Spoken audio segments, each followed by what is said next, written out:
What popular thing needs to die? I finally managed to get my own personal revenge on this here recently, and it felt glorious. I was assigned a work cell phone finally, and literally less than a month of having it, I've begun to receive phone calls from robocallers. On my personal phone, I let those calls go unanswered or block them. But not the work cell. Oh no. Those I'm joyously answering and even pressing one to connect to an operator. When they connect and begin their quick spiel without letting me say anything, I politely wait and then say. Similarly, parents who think it's funny to video record their child recovering from anesthesia, when it's natural for them to be delirious, panicking, and hyper-emotional, then sending it to Ellen fucking DeGeneres.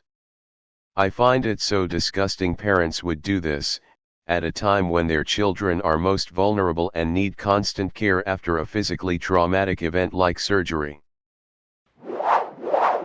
These are your children. Put down the camera. I guarantee you no child will see that video and go, "Oh, I'm glad all my friends and schoolmates will get to see this." Posting these videos publicly, I'm just going to call it what it is parents bullying their own children. They just don't know it's bullying because so many other parents do it, because a lot of parents are oblivious to the very concept of parents bullying their children, and they figure that since it's their own child making them laugh that it's okay, despite the child having no feasible way to approve or discourage anything happening at that moment. And if we want to see this disgusting trend gone, disgusting people like Ellen need to stop giving it spotlight. A while ago I had occasion to sort through a bunch of medical trade publications from the early 90s and earlier, before pharmaceutical companies could advertise to people directly. Ads in the doctor magazines were way different. Turns out when you're advertising medicines to regular people, it's all athletic older people hiking in mountains and biking and kayaking and stuff. When you're advertising medicines to doctors, it's a lot more. Here's a 6-page technical breakdown of what the substance actually is and what it does on a molecular level, and prescribe this medicine if you want to reduce nausea in patients who experience extreme nausea as a symptom of this one specific disease. I remember telling this manager, who was salary, I was hourly, who ran my department, that I made more than him. Long story short, company, Albertsons, ran itself to the ground, sold to equity company, worked the shit out of us to make us seem profitable, sold us to competition, Publix. Publix fired all employees in favor of their own. We were at stage 3 and I showed my manager the math that, on an hour basis, I made more than him. He turned to a citizen in the movie Dark City. He couldn't accept that basic fact was reality. It was sad to see. He was a good guy. I didn't tell him this to brag. I told him so he'd realize the company was screwing him. I think there's a balance.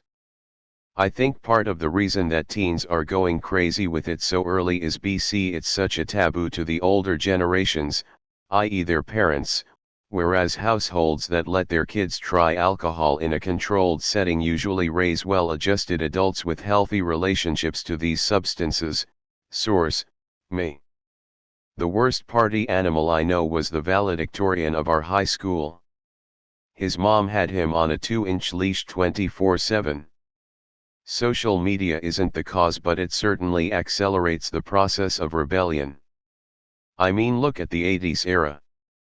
You don't think the long-haired rockers were trying coke? Everyone was doing it. No social media then. iPhones, but only when you pick one, cause everyone else has one. I hate when people say you're poor, you have an Android. It makes me so mad at the Apple cult that sadly exists.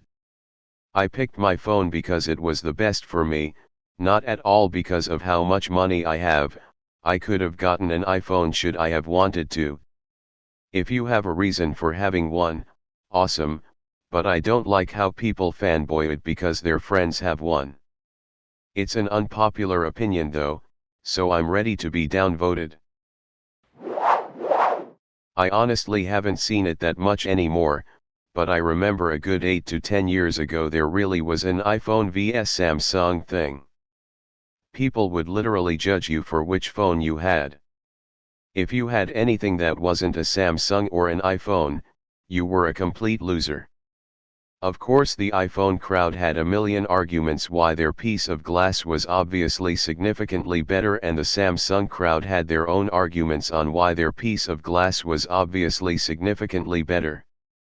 Phones really were a fashion accessory more than they were a neat pocket computer. The polarization of opinions or subjects, especially in politics. You don't have to have a concrete objectionable view about everything. It's okay to play with nuance and wait for a better understanding of something to unfold and reveal itself to you. Nobody retains the right to corner your worldview and then box it up, label it, and put it on a specific shelf that gets treated a certain way based on an initial observation of how you think on one given day. We require fluidity of thought in order to grow properly. That's the only way to come up with pragmatic solutions to complex problems. I read a pretty good article in The Atlantic that equates the worst part of cancel culture to the scarlet letter. People change, and we need to allow them to. We can't give people permanent marks. I don't expect most people to change anything other than their behavior, but that's pretty important nonetheless. I think cancel culture is something shared by few. I don't think it's an epidemic. I also think that most people who use the term try to shield from accountability. But still, there is a problem among some who take accountability to the extremes with life sentences. I don't think that someone like Al Franken was subject to unreasonable punishment, for example. He is a man who had power and could withstand the changes caused by losing his seat in Congress. Saying that his life is ruined would be hyperbole and a disservice to the people he hurt. I also think that the fallout for doing fucked up and selfish things helps society modify behavior. If it isn't socially acceptable, and if there are consequences, fewer people get hurt. We don't need to give people a life sentence, but we do need to make the consequences bigger than the payoff. I know that this has been said maybe 10 times, at least. But TikTok has done more harm than it could ever do good, in its wildest dreams. Misguided teenagers on TikTok genuinely scare me, cause they are the future. Few examples: Tide Pod Challenge, Devious Licks, that whole cute killer, the one where you kick out someone's feet mid-jump, the Momo Challenge, and I could go on for quite a bit longer. And what scares me the most, is that they are around my age. Kids notice stuff about the adult world around them. If you don't teach them explicitly about it, you're leaving them to learn from whatever random source they stumble across. Like random folks on social media, who may or may not have values that you want your kids to adopt. It's totally appropriate to talk about race, gender, and sex to kids from the beginning, providing age-appropriate information at every stage.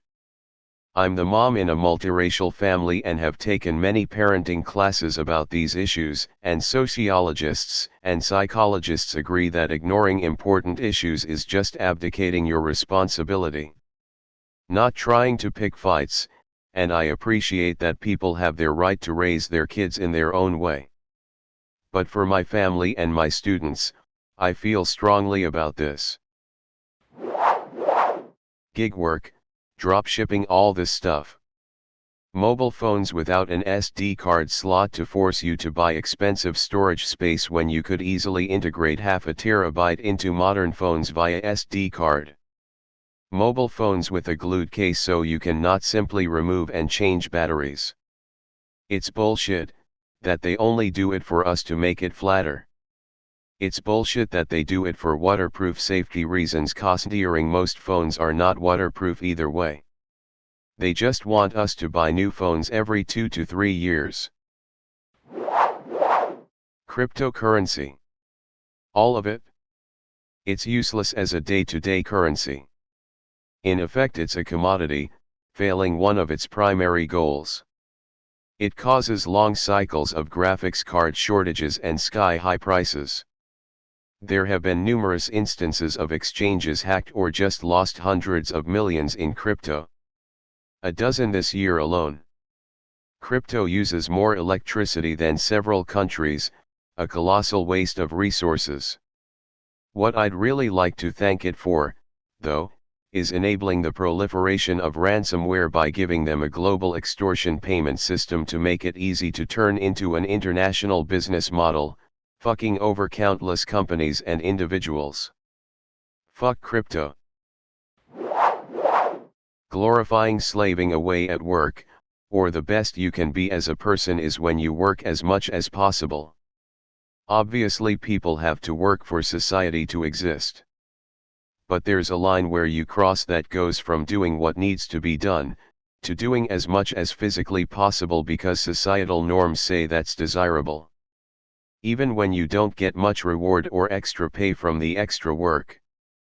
I just hate the idea of living to work as the main and only thing people do. Unless you love it, of course, I'm not focusing on those people. It's the ones who only value you by how many hours a week you worked, or how hard your work was. Like some kind of competition to see whose work is the most difficult. Or to glorify having to work multiple jobs, and 60 to 80 hours a week to just get by. Leaving you no free time for any other part of life. We as a society should be trying to find ways to reduce the workload, not glorify its increase. We went from hunter-gatherer tribes working all day long to just barely get enough food, to learning to make farms. With farms we didn't have to leave the home area, and could make more food than anyone in the tribe needed. So lots more free time started to exist. The Greeks and Romans had enough free time that they developed philosophy. Having the freedom to do nothing, but think or be creative is a valuable aspect of humanity. We need that balance. Why today we stopped trying to invent ways to work less, to automate, to optimize, just like we did from hunting to farming. Why aren't we building tools to make our lives easier? I know some people are, but why it isn't valued in society I don't fully understand. I do get the whole losing jobs and income issue associated with it. Policies and systems will have to also change to accommodate having less work for everyone to do. I just feel like regardless of the complexity of making it a reality, it should at least be the goal everyone wants to achieve. TikTok. Not because I hate it, but because of all these stupid TikTok challenges. I've basically given up all hope after hearing about the new stealing trend where TikTokers are stealing shit for their TikTok videos and calling it a challenge. No, that's just you stealing shit and trying to justify it by saying you're doing it for a job or for a good reason. And don't even get me started on the TikTok fans trying to get a person who committed manslaughter, killing a mother and daughter, simply because he, and I quote, is too cute to go to jail. Communism, a stateless, classless, moneyless society with common ownership of the means of production.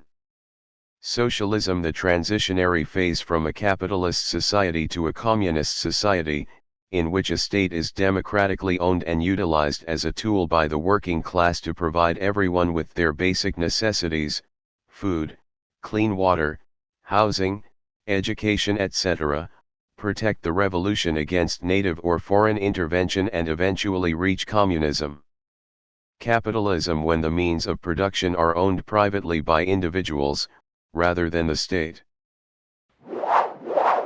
Communists hate capitalism because it's an exploitative and unfair system that leaves literal billions hungry while the small, rich minority get to live extremely lavish and privileged lives?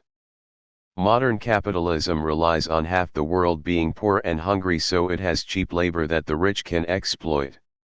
This is why modern Africa, for example, is so poor. Supporters of capitalism hate communism mainly because of propaganda spread by the wealthy and powerful who fear communism because it threatens their wealth and power. It's not even about power anymore when it comes to these echo chambers. It all comes down to moral superiority. Back then, if I disagreed with you, we'd have a civilized discussion about it until either one of us folds or we respect each other's disagreement.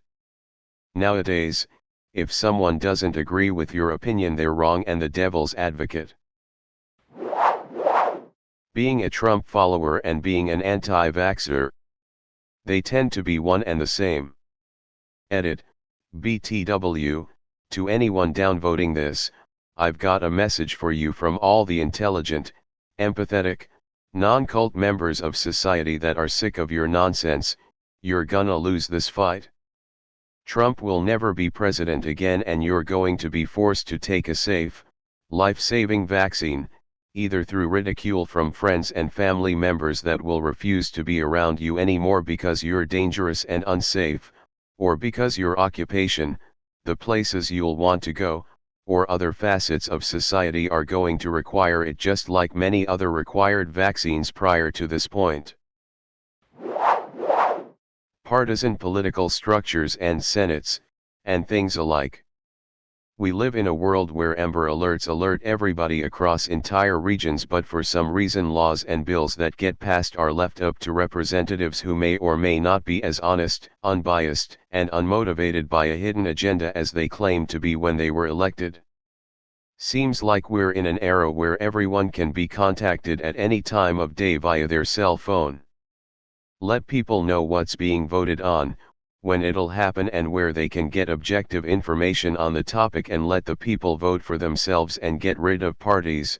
Simply elect individuals whose platform is agreeable to the majority.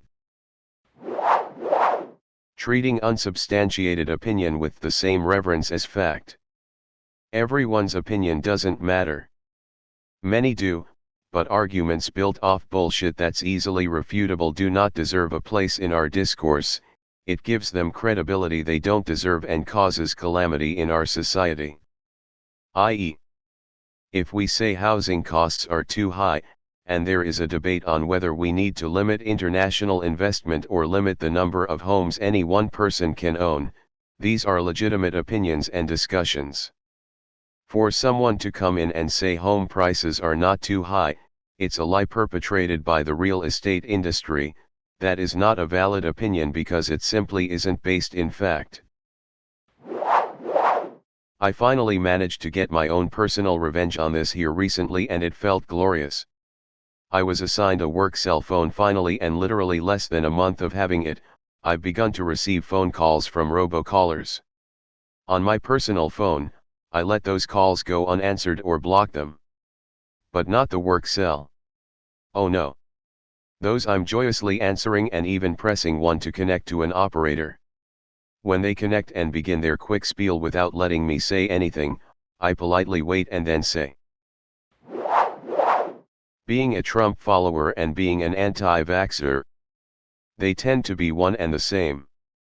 Edit, BTW, to anyone downvoting this, I've got a message for you from all the intelligent, empathetic, non-cult members of society that are sick of your nonsense.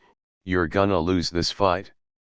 Trump will never be president again, and you're going to be forced to take a safe, life-saving vaccine, either through ridicule from friends and family members that will refuse to be around you anymore because you're dangerous and unsafe, or because your occupation, the places you'll want to go, or other facets of society are going to require it, just like many other required vaccines prior to this point.